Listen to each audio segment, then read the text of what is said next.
talking with the experts. So how, as a business owner, can we get unstuck? I mean, how do we become unstuck in our business, especially, if we feel a bit stalled or there's business comes to a bit of a plateau? Yeah, so all of our businesses grow in these different curves, right? Sometimes ups and downs, right, with seasonality or whatever's going on. But if we zoom out in general, when we see growth, it comes in these S curves. We all love that idea of that hockey stick growth where sort of everything just goes up and to the right. Well, if you fast forward in time, that up and the right at some point starts to flatten out and becomes a plateau. So our goal as a business owner is to stack these S curves up. So as one's plateauing, the next one's taking off. But that takes strategy, right? And planning, and being proactive, not just reactive, because it's not a matter of if we get that plateau. All businesses of all sizes do hit that. Welcome to Talking with the Experts. This is where we discuss great ideas to take your business to the next level. How do we know these ideas work? Well, it's because we're talking with business owners who are using these ideas. Business owners who have years of experience and expertise. All things business by business owners for business owners. And now, here is your host, Rose Davidson. Hello, welcome to Talking with the Experts. I'm your host, Rose Davidson. Talking with the Experts is all about business by business owners for business owners. You can find it on all podcasting streaming platforms and on YouTube. And don't forget to click and subscribe so you can get further information about our future episodes. My guest today is Jeremy Shapiro, and we're going to be talking about leveraging the Mastermind to grow your business. Jeremy is a mentor and coach to entrepreneurs. He's a serial entrepreneur and helps founders find entrepreneurial freedom as a true business owner. An important distinction that many entrepreneurs can easily miss when working in their business instead of on their business. For over 2 decades, through structured masterminding, one-on-one coaching and consulting work, Jeremy has been helping entrepreneurs discover the core strengths in themselves and their business and attain the freedom that they deserve. Jeremy, it is such a pleasure to have you on Talking with the Experts. Thank you so much for inviting me on. I'm excited to be here. Yeah, it's a great start with doubling up on things, but never mind. We got there in the end. Jeremy, tell me a little bit about yourself. Sure. So I'm a serial entrepreneur, and I've been running my own businesses for over 25 years. During that time, all my businesses have always been in the service of fellow founders and entrepreneurs who want to move towards what we call entrepreneurial freedom.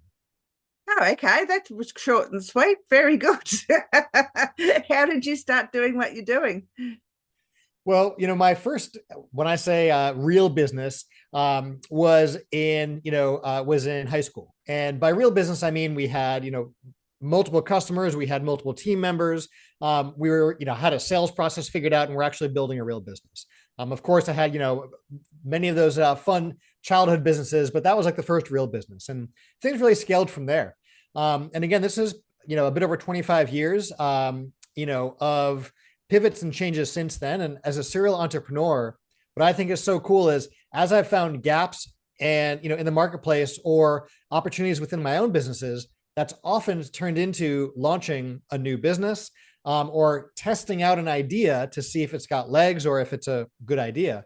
And after the incubation, launching that as its own business as well. And it's been really fun to do it that way.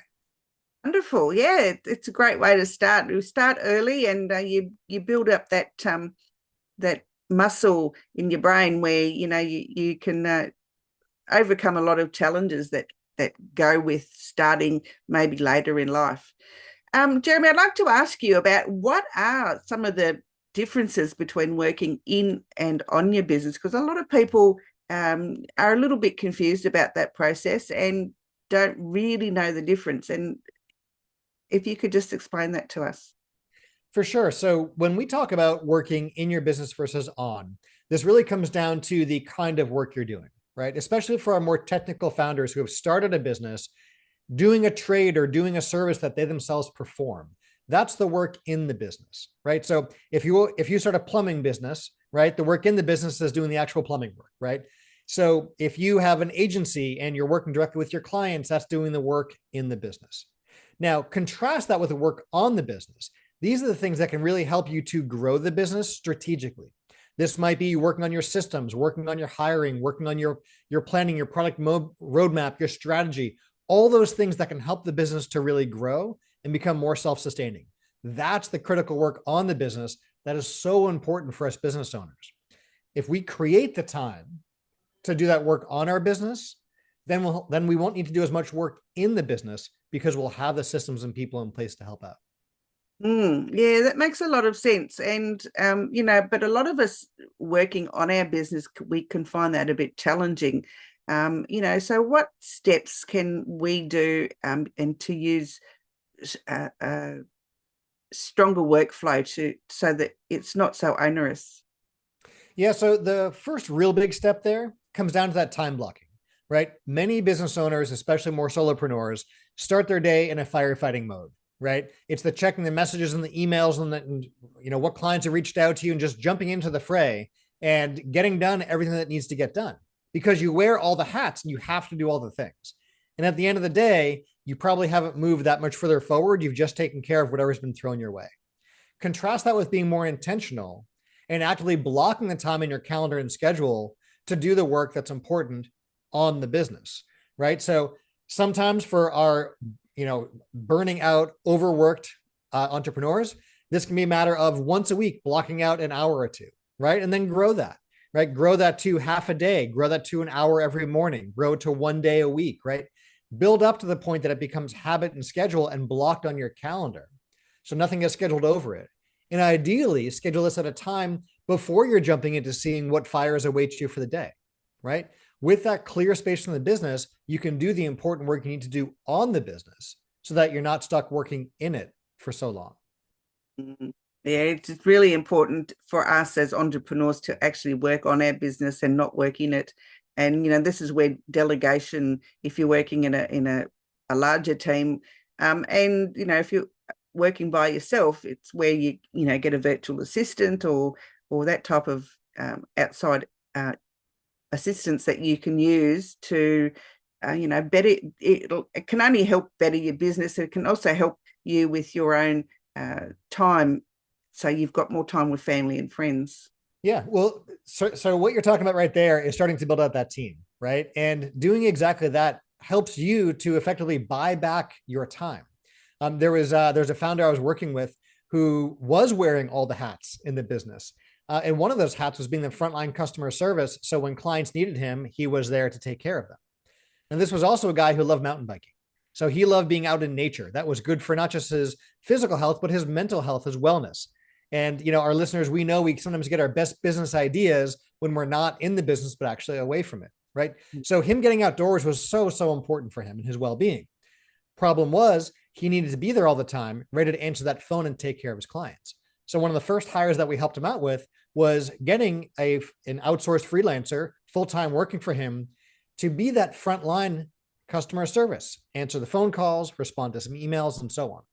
That freed him up to do the more important things in the business, as well as get back to nature. Suddenly he can work on things like sales, which is really important for a newer business, product roadmap, product development, hiring, all the rest of the things that can really grow the business. He can now put his attention towards because he bought back that time. And that is so, so valuable. Absolutely it is. Now, can you tell us a little bit about, what is the difference between being self-employed and being a true business owner? Because some people get a little bit confused about that. It's interesting. For our listeners who aren't familiar with Robert Kiyosaki's cash flow quadrant, he talks about, this journey from being an employee to self-employed to the other side of the quadrant of a business owner and an investor, right? Now, even though there's just the simple quadrant, it's right on the cover of the book, what's not shown in that graphic is how big that chasm is between being self-employed and a business owner. So let's talk about that journey for a second. Many founders have worked in a job, and then they go out and they start their own business. What they quickly find, however, is they're working longer hours than when they had a job. They're working harder. They're more stressed out, and they've taken on all the liability and risk that comes with starting a business, and they're often even making far less. So they've got like the worst parts of owning a business and the worst parts of having a job. right? So when we move from that mode of being self-employed towards being a true business owner, a lot of that comes down to our time, right? So the litmus test we like to use is asking how much time you can step away from your business. Can you step away from your business for a day or two, or a week, or a month, a quarter? And know that when you come back, your business will be the same as when you left it, or ideally better, right?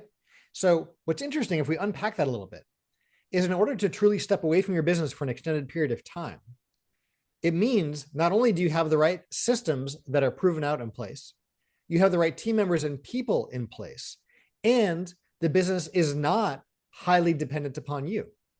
Now you have an income producing asset, right? Now you have a business that you absolutely can work in, but you don't have to, right? You as the business owner make money from the profits that come out of the business, as well as from your paycheck for doing the work that you do within the business.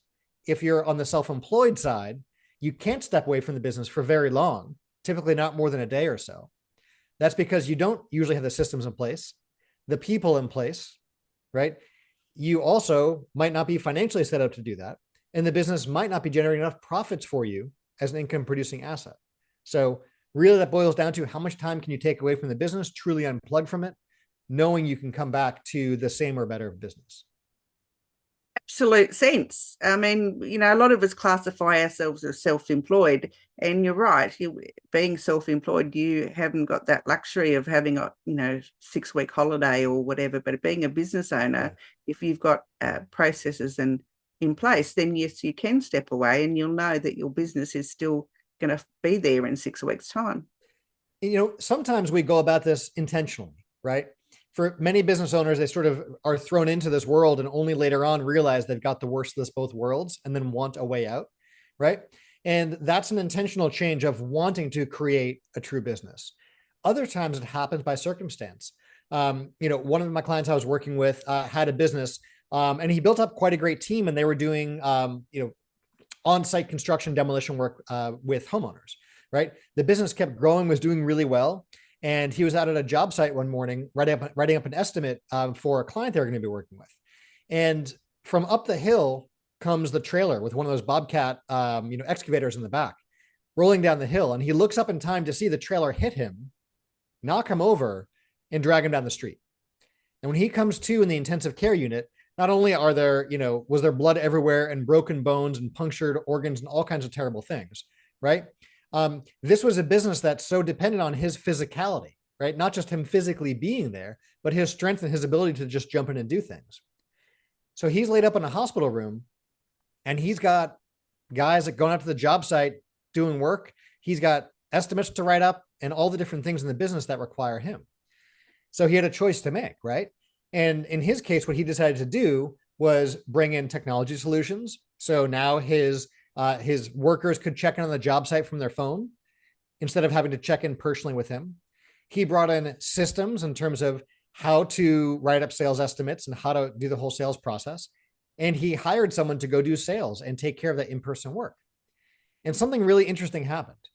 First of all, the sales guy he hired started doing a better job than he was doing, which is huge. And there's a really important takeaway there, which is hire people who are better at the work than you are, right? The second thing is, because of circumstance, he couldn't put as many hours into the business. So even though his expenses went up, his profitability also increased, and his time going into the business went down. So his effective hourly rate as the business owner went up, right? And that is really approaching that equation from both ends. So a good metric for our listeners we can look at is, the profitability that you take out of the business in the form of a dividend, right, aside. Look at the money that you're making from the business and the time you're putting in. For many business owners, they make less than a minimum wage. They'd be better off getting an entry-level job than running the business they're running, right? But it doesn't have to be that way. And so the two ways you approach that equation, right, of your money per hour is you can increase the profitability in the business. And that's what my decades of work is around, is helping business owners to increase that profitability, right? And you can also decrease the hours you're putting in. Adjusting either one or both of those drastically improves that number of how you are doing in the time you put into your business. Yeah, that makes a heap of sense. I mean, and a lot of us as business owners or don't want to take that leap and employ people because, well, one, they think that no one can do it as well as we can. But as you alluded to, it's better to find someone that can do it better than you. And that's what makes a great team anyway, that Yeah. you allow other people to shine within the organization. But in the long run, the money that you spend on new hires, you're right, can bring more profit to your business because things are going a lot more smoothly, and you're finding ways of I guess increasing the workflow. Yeah. Well, so when you bring on other people to help you out, right, it starts to free you up. It also allows people to specialize. See, when you're the business owner doing all the roles, you need to know how to do everything. And you're probably not doing most of them wonderfully. You might have a few areas where you excel, but everything else you're doing because there is no other option. As you start to bring on those specialists to help out, you can now specialize, but more importantly, they can as well. So very often we see as like those first hires, right? There's sort of three ways to get stuff done in the business if you're not going to do it yourself, right? You can insource it in terms of hiring an employee or an internal team member. You can work with a vendor or an agency or a company that does this thing, right? Or you can outsource to a VA or a freelancer or someone to do that particular work for you.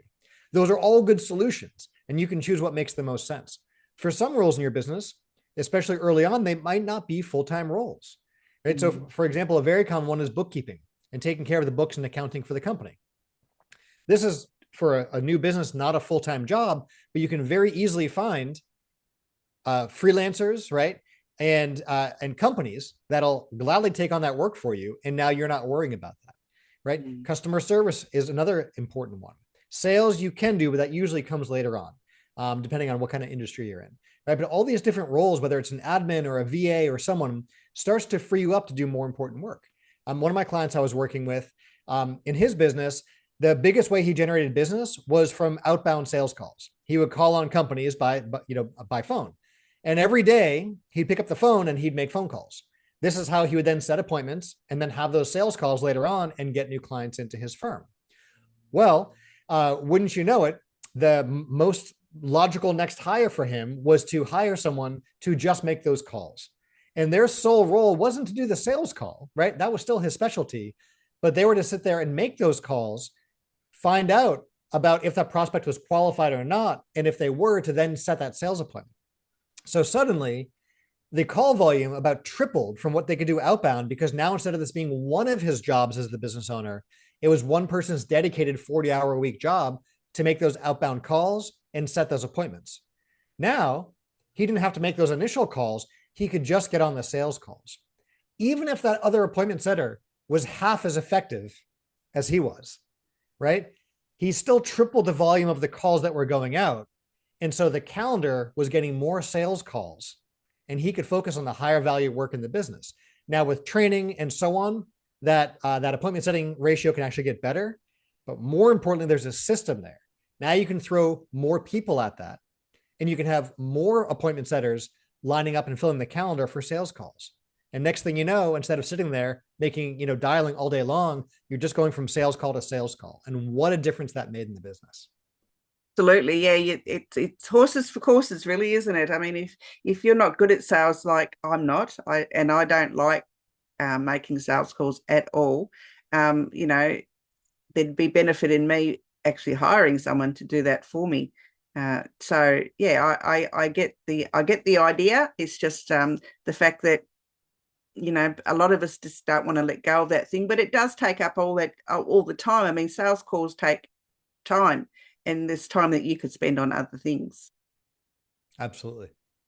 So how, as a business owner, can we get unstuck? I mean, how do we become unstuck in our business, especially, if we feel a bit stalled or there's business comes to a bit of a plateau?